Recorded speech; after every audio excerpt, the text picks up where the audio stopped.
Life transitions test our limits. Yet we learn that true strength isn't about avoiding these tests, but how we prepare to navigate them. As we move into new phases of life, our connection with ourselves becomes our greatest source of resilience. So, what if your true power lies in your ability to listen to your intuition and trust your inner voice during these times of transformation? I'm Kathy Robinson, and I discovered this firsthand. My wellness journey began with a focus on physical health, which improved my mental and emotional state. However, it wasn't until a major life transition that I realized I was missing a deep, reliable connection to my own inner knowing. Through this period of change, I intentionally invested time and energy in practices that expanded my relationship with myself, deepening my inner trust and resilience. This inner strength and soul connection, forged during a transition, became the foundation for my overall well being, supporting both healthful habits and positive relationships.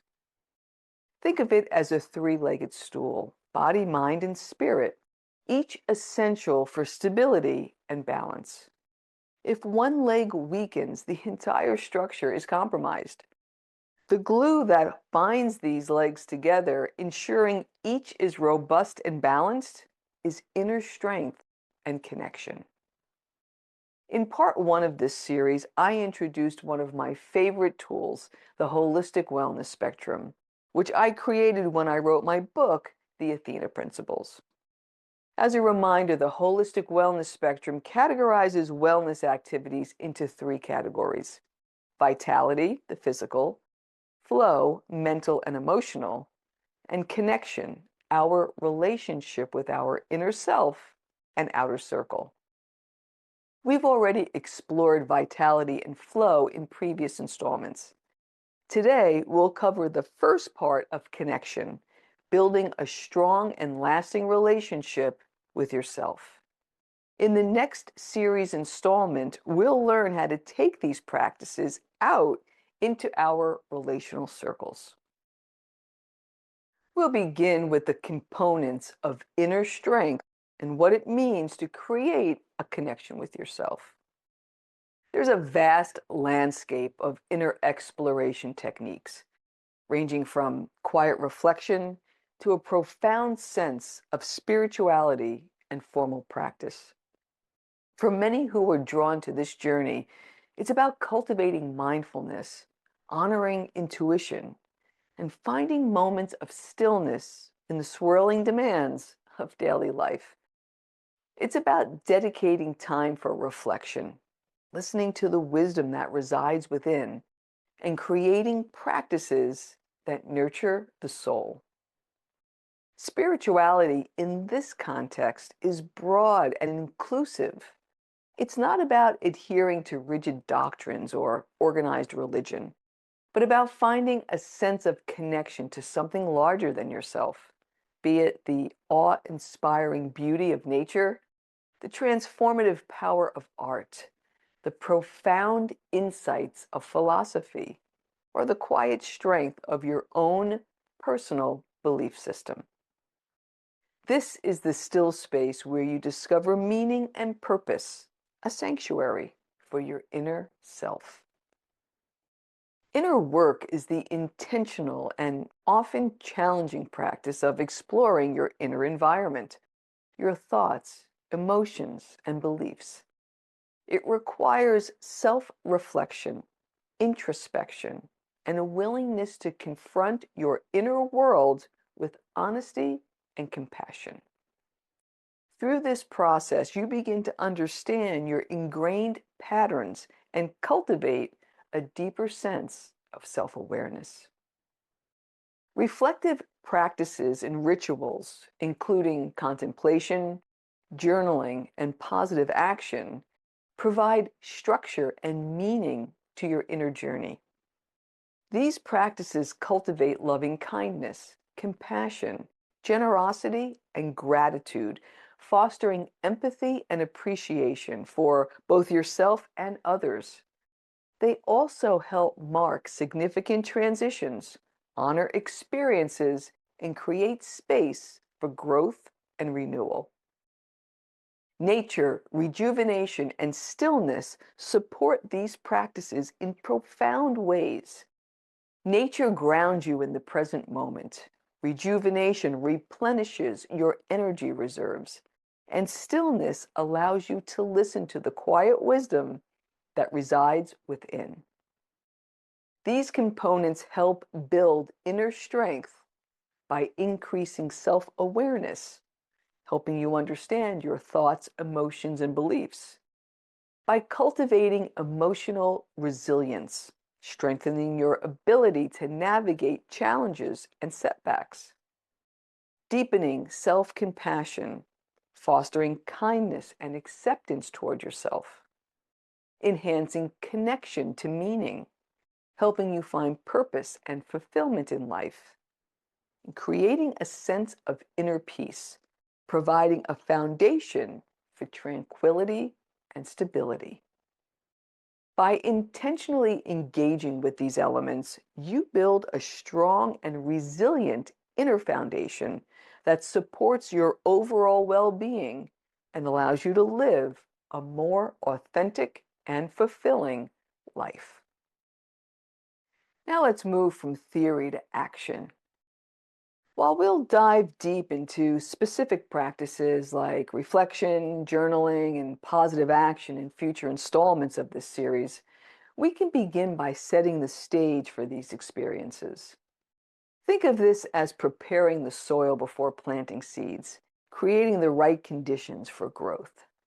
Consider these 5 steps. Number 1, identify your preferred mode of exploration. Reflect on your natural inclinations and ask yourself, what activities bring me a sense of peace, clarity, or expansiveness?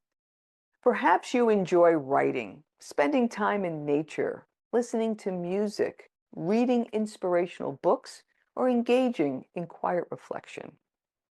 Experiment with different approaches by trying a few modes of exploration to discover what resonates most. Even if it's just 10 minutes at a time, give different activities a try. Then make a list of the activities that feel intuitively right for you. This will serve as a starting point for your inner work. Number 2, design your supportive environment. Choose a dedicated space that feels calming and conducive to introspection. It could be a quiet corner of your home, a favorite outdoor spot, or a comfortable chair. Gather your tools and prepare your environment to enhance your experience. This might include a journal, pens, candles, essential oils, blankets or cushions, calming music, or natural objects. Then establish a routine and designate specific times for your inner work. Consistency is key, so even short daily sessions are more effective than sporadic, lengthy ones. Number 3, set clear intentions by defining your objectives. Before each session, ask yourself what you hope to gain from the experience. Are you seeking clarity, peace, self-understanding? Try journaling your intentions, and that will help solidify them and provide a focus for your exploration. You can craft simple intention statements like, I intend to be present, or I intend to listen to my inner wisdom. Number 4, cultivate a mindset for inner exploration. Approach it with curiosity by adopting a mindset of openness rather than judgment or expectation. And practice patience. Understand that inner exploration is a gradual process, one that grows proportionately with the time you invest in it. You can schedule these sessions just as you would any other important appointment. And then create a distraction-free environment in whatever way you can. including turning off notifications or wearing earbuds. And number 5, prepare for future practices. By creating a consistent routine in a supportive environment, you're building the foundation for the more advanced practices we'll explore in future series installments. This prep work is an investment in your long-term well-being, and it will enhance the effectiveness of future practices and contribute to your sustained growth and vitality while paying immediate wellness dividends. Here's a personal example with real-world implications.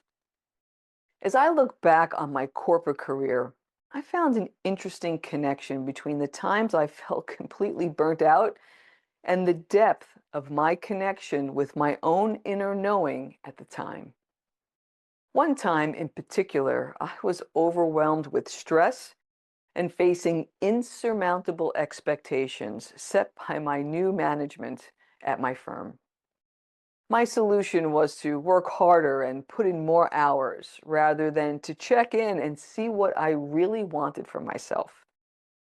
After 18 months of this unrelenting pace, I took a much needed vacation. And it was in the long drives and journaling time that I had in the quiet wilderness of Alaska that I realized my Wall Street career was coming to an end. Within weeks of my return, almost miraculously, a former boss called to see if I'd be interested in joining his team at his new company. My practices have evolved a lot over the years. I still love long drives and journaling, but I've used the 5 steps that I outlined for you earlier to help me expand the range of practices so I have a lot of tools to help me in any type of situation. Checking in with myself throughout the day through a variety of techniques keeps me on my path. The simple question of what do I need to know in this moment with a mindful pause is usually all it takes. Today, we've explored the foundational elements of building inner strength and renewal, recognizing that inner connection is not a luxury, but a necessity for sustained well-being and personal effectiveness. We consider the analogy of the three-legged stool, body, mind, and spirit, each contributing to our overall stability, with inner strength and connection as the unifying force. All of these practices contribute to building a legacy that transcends materiality. It's about how you live, how you interact, how you impact the world. By cultivating inner strength, you create a legacy of authenticity, compassion, and wisdom, a foundation for meaningful connection with others. Because what you'll find is the connection you build with yourself is the blueprint for your relationships. And that's what we'll explore in the next installment of this series. How these practices extend beyond you as an individual, creating a ripple effect of positive influence in your relational circles. In the interim, I invite you to deepen your inner exploration. This is the first step in a journey that will not only transform the relationship with yourself, but also your relationship with the world. Thank you so much for watching, and until next time, be well.